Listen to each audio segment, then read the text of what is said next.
نحمده ونصلي على رسوله الكريم اما بعد فاعوذ بالله من الشیطان الرجیم بسم اللہ الرحمن الرحیم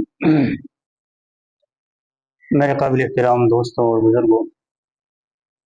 دنیا کی جدائی سے وحشت کن لوگوں کو ہوتی ہے،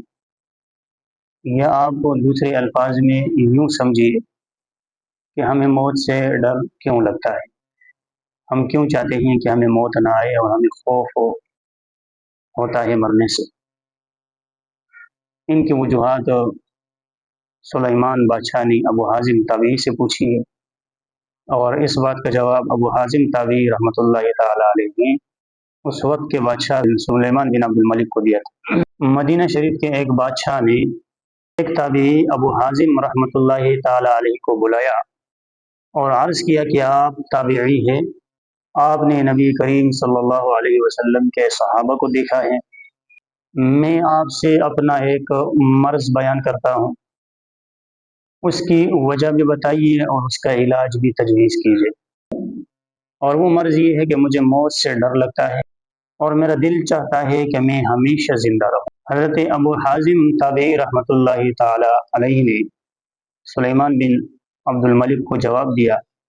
کہ بادشاہ سلامت،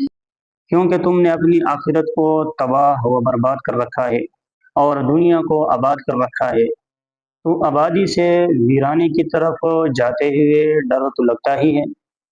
اگر تم آخرت کو نیک اعمال کے ذریعے آباد کر دیتے اور دنیا کو ویران کر دیتے، یعنی دنیا کا تھوڑا بہت نقصان برداشت کر لیتے،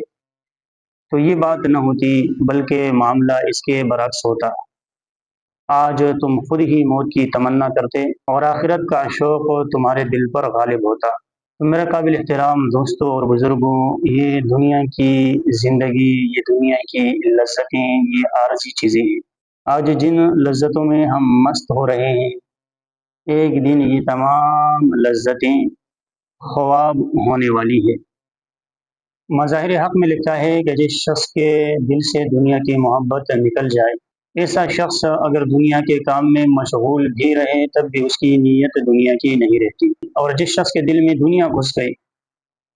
وہ اگر دین کا کام بھی کرے گا تو نیت دنیا کی ہی ہوگی۔ نماز پڑھے گا تو اس لیے کہ روزی میں برکت ہوگی، بزرگوں کے پاس جائے گا تو اس لیے کہ بچوں کی زندگی میں برکت ہو، یا کاروبار بڑھ جائے یا بیماری نہ آئے، غرض جو بھی کام کرے گا اس میں اس کی نیت دنیا کی ہی ہوگی۔ ملا علی قاری رحمۃ اللہ تعالی علیہ کا قول مظاہر حق نے نقل کیا ہے، فرماتے ہیں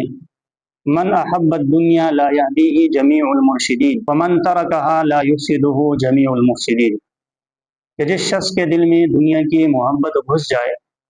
دنیا کے سارے پیر اور مرشد مل کر کے اس کو نہیں نکال سکتے، اور اگر دنیا کی محبت اس کے دل سے نکل جائے تو بڑا سے بڑا شیطان اور بڑا سے بڑا طاغوت بھی اس کو گمراہ نہیں کر سکتا۔ اب یہ دنیا کی محبت ہمارے دلوں سے نکلے گی کیسے؟ اس کے لیے اس کو اللہ کی طرف آنا ہوگا، اللہ کے رسول کے احکامات کی پیروی کرنی ہوگی، اور اللہ والوں کے قدموں میں بیٹھنا پڑے گا تاکہ اپنی اس خود غرضی کا علاج کر سکے۔ اللہ تبارک و تعالی ہمیں سمجھنے کی توفیق عطا فرمائے۔ وآخر دعوانا الحمدللہ۔